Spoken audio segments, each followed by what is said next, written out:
तो हमने सोचा कि जब तक हमारे भगवान को पूजा करने का उस समय आपकी धारा 144 कहाँ जाती है? कि वहाँ आप पूजा के लिए नहीं जा सकते। अनुमति भी नहीं दी गई थी और कमिश्नरेट में धारा 144 लागू है, जिससे घूमने पर हमको कोई रोक लगी हुई है। कौन सा कोर्ट का आदेश है कि चार दीवारी के बाहर कोई घूम नहीं सकता? अगर हम अंदर जा रहे हों, परिसर के अंदर किसी चीज़ को छू रहे हों, किसी चीज़ को हटा रहे हों, किसी चीज़ को क्षति पहुँचा रहे हों,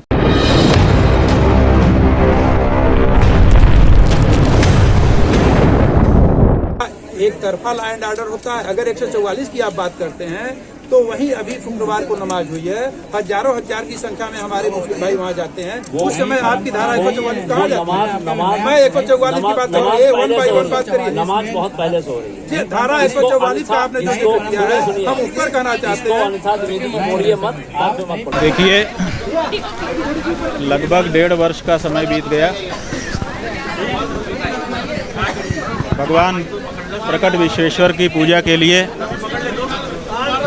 हम जगत गुरु शंकराचार्य जी महाराज के तत्कालीन जगत गुरु जी के आदेश से जा रहे थे। हमको रोक दिया गया।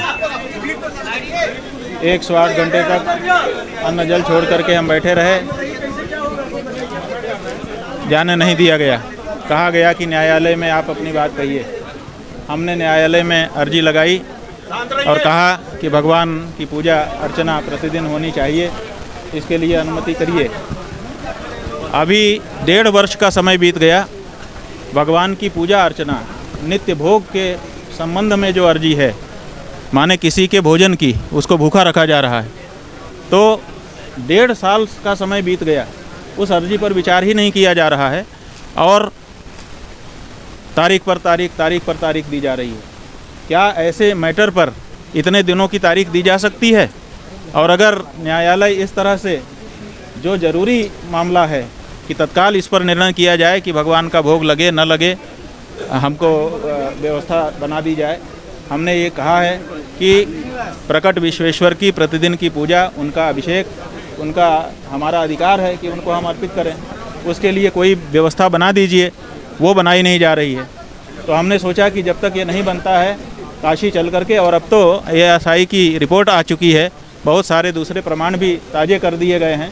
यद्यपि पहले से ही वहाँ तो पुकार करके कहने वाले प्रमाण उपलब्ध हैं, लेकिन ASI की रिपोर्ट से और भी उसको मजबूती मिली है। तो हमने सोचा कि जब तक हमारे भगवान को पूजा करने का अवसर नहीं मिल रहा है, उनको भोग राग हम नहीं लगा पा रहे हैं, तब तक उनके जहाँ पर विराजमान हैं चारों तरफ घूम करके, परिक्रमा करके हम दूर से ही उनको देख करके प्रणाम कर लें। तो उसके लिए हमने यहाँ काशी आकर के यहाँ के प्रशासन को सूचित किया। आज सोमवार के दिन 3 बजे यहाँ से निकल करके 3:30 बजे परिक्रमा करने का हमने कार्यक्रम सूचित किया।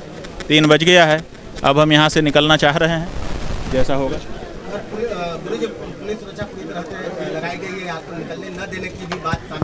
देखिए हमसे कल अधिकारीगण आए थे। उन्होंने कहा कि आप अभी ये मत करिए। हमने कहा कि कारण बता दीजिए। उन्होंने कहा कि वहाँ 144 धारा लगी हुई है, इसीलिए। तो हमने कहा देखिए 144 धारा आप बता रहे हैं, अच्छी बात है, हमारी जानकारी में आ गई। वहाँ पर हज़ारों लोग वैसे भी हर समय दर्शनार्थी घूमते रहते हैं और मुस्लिम नमाज पढ़ने के लिए भी बहुत सारी संख्या में वहाँ पर हर समय आते रहते हैं।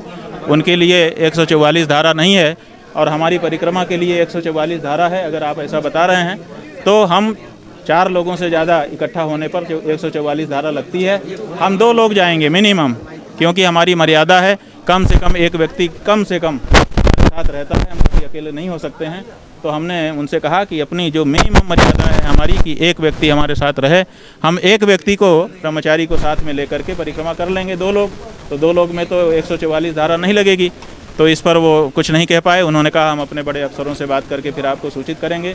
24 घंटे का समय उसके बाद से अभी तक बीत गया है। उनकी तरफ से हमसे सीधे तो कोई बात नहीं की गई है।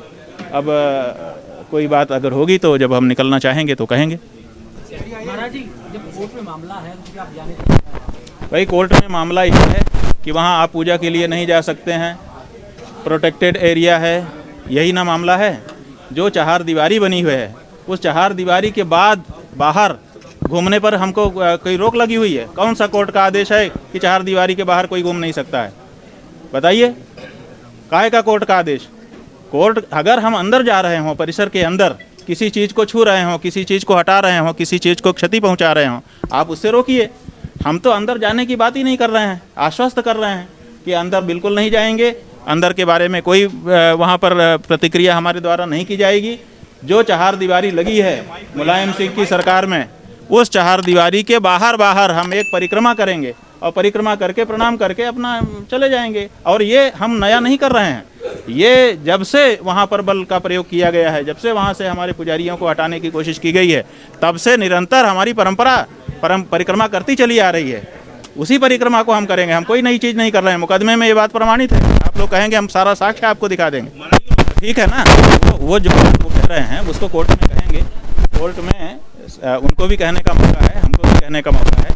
अखबार में कहने से ना तो वो मूर्ति उनकी जैसी हो जाएगी, ना तो हमारे जैसी हो जाएगी। एएसआई की रिपोर्ट आई है, विशेषज्ञों ने जांच की है, जांच करके फोटो किए हैं, उसका विवरण अंकित किया है और वो रिपोर्ट जो 1000 पन्ने के लगभग की है वो वहाँ पर प्रस्तुत की गई है। तो न्यायालय में उसका निर्णय होगा। उसमें अगर किराएदारों की मूर्ति होगी वो भी तय हो जाएगा, अगर वो हमारे परंपरा की मूर्ति होगी वो भी तय हो जाएगा। उसमें क्या दिक्कत है। हम तो जो अभी प्रसंग है वो प्रसंग ये है कि हमारा वो जो भगवान का मंदिर, ज्ञानवापी मंदिर, उस मंदिर की परिक्रमा चहार दीवारी के बाहर बाहर से हम परंपरा से करते चले आए हैं, उसी परंपरा को करने के लिए हम जा रहे हैं। और आपको हम बताना चाहेंगे कि ये पहली बार हम नहीं, शंकराचार्य के रूप में तो पहली बार होगा, लेकिन इसके पहले जाने कितनी बार हम वहाँ जा चुके हैं और परिक्रमा कर चुके हैं। हम जब जब वहाँ जाते थे हम परिक्रमा करते रहे हैं, आज से नहीं 40 वर्ष पहले से भी हम वहाँ पर परिक्रमा करते रहे हैं। जब वहाँ पर कोई सुरक्षा नहीं थी, जब बैरिकेटिंग नहीं लगी थी, जब पीछे के मैदान में लोग बच्चे क्रिकेट खेला करते थे, वहाँ पर बैठ करके हम लोग पाठ भी किया करते थे। तो हम तो जाने कितनी बार परिक्रमा कर चुके हैं, हमारे यहाँ आने वाले जाने कितने लोग वहाँ पर परिक्रमा करते रहे हैं। और मुकदमों में, साक्ष्य में ये बात वहाँ पर उल्लिखित है कि वहाँ पर निरंतर सनातन धर्मी परिक्रमा करते रहे हैं, उस स्थान को अपना पूजनीय मानते रहे हैं। और शास्त्रों में, और शास्त्रों के साथ साथ अभी जो राम जन्मभूमि का फैसला आया है, उस फैसले में स्पष्ट रूप से इस बात का निरूपण किया गया है कि अगर कहीं पर स्थापित कोई भगवान का विग्रह वहाँ से हटा भी दिया जाता है या उसको तोड़फोड़ कर दी जाती है, उसमें क्षति पहुंचा दी जाती है, तब भी वहाँ देवत्व विद्यमान रहता है और पूजा करने वाले को पूजा का फल प्राप्त होता है। तो इस दृष्टि से न्यायालय की दृष्टि से जो चीज़ स्वीकृत है, शास्त्र की दृष्टि से जो चीज़ स्वीकृत है, प्रशासन को कोई बाधा दिए बिना, लॉ एंड ऑर्डर को बाधित किए बिना हम अपनी आस्था की अगर पूर्ति करना चाहते हैं तो उसमें किस कारण से रोक लगाई जा रही है वो कारण हमको बताया जाए। क्या मानते हैं कि अब राम मंदिर रोक लगाई ये भी नहीं कह रहे हैं, चारों तरफ से मठ को पुलिस की छावनी बना करके घेर लिया गया। तो आगे की क्या होगी? भाई आगे क्या होगा वो तो आगे जानेगा, अभी तो हमको तो कहा नहीं गया, हमको तो अभी तक कोई ऐसा कारण उल्लिखित नहीं किया गया। हमको अगर कोई कारण लिखित रूप से बता दिया जाता कि ये कारण है तो हम उस कारण पर विचार करते, लेकिन कोई कारण बताया नहीं गया है। तो हम तो अपने निर्धारित कार्यक्रम के अनुसार जाएंगे और हम सनातन धर्मियों का ये अधिकार है, हमको उससे वंचित न किया जाए, यही अनुरोध है आप सबके माध्यम से, प्रशासन से भी और न्यायालयों से भी। न्यायालय से हाँ जी, किसकी मंशा लगती है कानूनी? अब ये सब हम अनुमान अभी नहीं लगाना चाहते हैं। राम मंदिर बनने के बाद जिस तरह से बातें आई, क्या उसकी वजह से आपको रोका जा रहा है? हमको पता नहीं है कि क्या वजह है, क्योंकि हम अभी अनुमान नहीं लगाना चाहते हैं। अभी तो हम चाहते हैं कि वहाँ चल के परिक्रमा करें। चूँकि यह प्रकरण जो है अभी माननीय न्यायालय में विचाराधीन है और इनके द्वारा किसी प्रकार की कोई अनुमति भी नहीं दी गई थी और कमिश्नरेट में धारा 144 लागू है, जिसके क्रम में इनको यह बताया गया कि धारा 144 लागू है और आपके द्वारा किसी प्रकार की कोई अनुमति भी नहीं दी गई है, जिसके क्रम में इनको वहाँ जाने से यह बताया गया कि अनुमति के बाद ही और कोई नई परंपरा वहाँ पर नहीं शुरू की जा सकती है। इसके क्रम में उनको यह अवगत कराया गया है। आपको पत्र दे रहे हैं, क्या अनुमति स्वीकार करेंगे? ये जो भी नियम संगत होगा उसके बाद इनके प्रार्थना पत्र पर कार्रवाई होगी।